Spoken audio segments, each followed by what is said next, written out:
পুষ্পা 2 সিনেমার দৈর্ঘ্য ছিল বিশাল 3 ঘন্টা 21 মিনিট।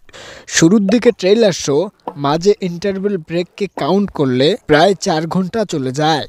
এখন প্রশ্ন, দর্শককে 4 ঘন্টা ধরে রাখার এন্টারটেইনমেন্ট ভ্যালু কতটুকু? উত্তর, যথেষ্ট ছিল। পুষ্পা 2 দ্য রুল ইতিমধ্যেই 1000 কোটি 1500 কোটির ক্লাব অতিক্রম করেছে। স্বাভাবিকভাবেই বলা যায় মানুষ বিনোদিত হচ্ছে, সিনেমা হলে বারবার যাচ্ছে। Thank you so much. এটা তো সাফল্যের চ্যাপ্টার, উদ্বিগ্নিক চ্যাপ্টারও আছে। পুষ্পা দ্য রুল সিনেমার নামে রুল থাকলেও তথাকথিতভাবে সিনেমার রুল অনুসরণ করেনি, কিন্তু সাফল্য পেয়েছে, যা ব্রেকডাউন করা অতীব জরুরি। আজকের এই ভিডিওতে Pushpa the rule and Sukumar রাইটিংয়ে নজর দেব। তো চলুন আর দেরি না করে ভিডিও শুরু করা যাক।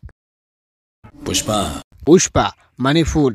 সাধারণত মেয়েদের নাম হয় পুষ্পা। बेटी पुष्पा খুব নরম একটা নাম, পুষ্পা। पुष्पा নামটা প্রথমবার শুনলেই আপনি যা কল্পনা করবেন, শুরুতেই সেটাকেই ধাক্কা দিয়েছেন পরিচালক সুকুমার। নায়িকা নয়, পুষ্পা নায়কের নাম। রাফ অ্যান্ড টাফ একজন মানুষ, Pushpa. কঠিন একটা মানুষের নরম একটা নাম, দারুণ কন্ট্রাস্ট। আর নায়কের নামেই সিনেমার নাম দিয়েছে Pushpa. একটা জিনিস একদমই ক্লিয়ার ছিল, সিনেমায় আমরা পুষ্পার কাণ্ড দেখব। স্পেসিফিক্যালি পুষ্পা দ্য রাইজে পুষ্পার রাইজ দেখব, পুষ্পা দ্য রুলে পুষ্পার রুলিং দেখব। টাইটানিক প্লটের ভিত্তিপ্রস্তর টান। সিনেমায় আলাদা করে প্লটের আর কিছুই নেই, পুরোটাই ক্যারেক্টার ইভেন্ট, তো গল্প নয়। পুষ্পায় মুখ্য ছিল, पुष्पा আর তাকে ঘিরেই সব ঘটনা ঘটেছে। একটা ক্যারেক্টার ইভেন্টের সিনেমায় যা যা থাকা দরকার তার সবই পাবেন পুষ্পাতে। শুরুতেই নায়কের বিশেষ ইন্ট্রোডাকশন, প্লটের আগেই নায়কের সাথে সাক্ষাৎ, মানে প্লটের থেকেও নায়ক গুরুত্বপূর্ণ। এরপর প্রোটাগনিস্টের অতীতের চ্যাপ্টার।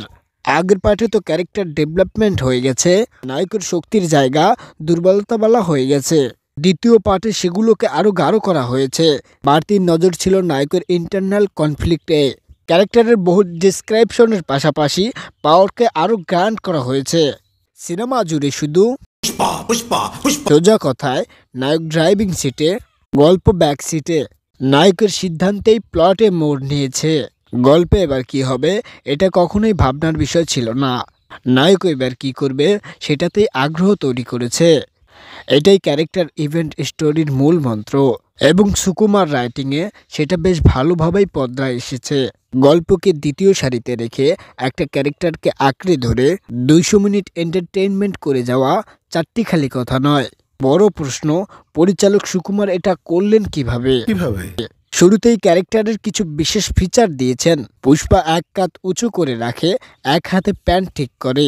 পুষ্পা বসলেই একটা পায়ের উপর আরেকটা পা উঠে যায়। পুষ্পার সিগনেচার মুভ আছে, বান্দা হার মানবে না। झुकेगा नहीं साला মোদ্দা কথায় পুষ্পাকে আলাদা একটা ব্র্যান্ড হিসেবে প্রতিষ্ঠিত করেছেন। এইসব বিশেষ ফিচারকে নিয়ে সুকুমার নানাভাবে খেলেছেন। পুষ্পা এখন 2 হাতে প্যান্ট ঠিক করে, থেকে দিলেও চলে গেছে নেক্সট লেভেলে। धोखो दे आके ना यूं পুষ্পা জমিনে পায়ের উপর পা দিয়ে বসে, কিন্তু যখনই হেলিকপ্টারে বসে তখন আর পায়ের উপর পা দেয় না, কারণ তার খরিদ করা হেলিকপ্টার অলরেডি তার পাওয়ার শো করাচ্ছে। পুষ্পা দা রাইজে এটা ছিল প্রথম থেকে দিলে, পুষ্পা দা রুলে এটা প্রথম থেকে দিলে। পার্থক্য ধরতে পেরেছেন? লিটল ফিঙ্গারের নখের সাইজ আর কালার। প্রথম পার্টে পুষ্পা ছিল একজন মজদুর, আর যারা এমন ভারী কাজ করে তারা নখ বড় করতে পারে না। অন্যদিকে দ্বিতীয় পার্টে পুষ্পার একটি নখ বড় আর কালারফুল। এটা মূলত সমৃদ্ধি শো করে। পুষ্পা এখন শ্রমজীবী নয়, শ্রমজীবীরা তার আন্ডারে কাজ করে। আর এই ট্রান্সফরমারের স্মারক লম্বা পাওয়ারফুল নখ।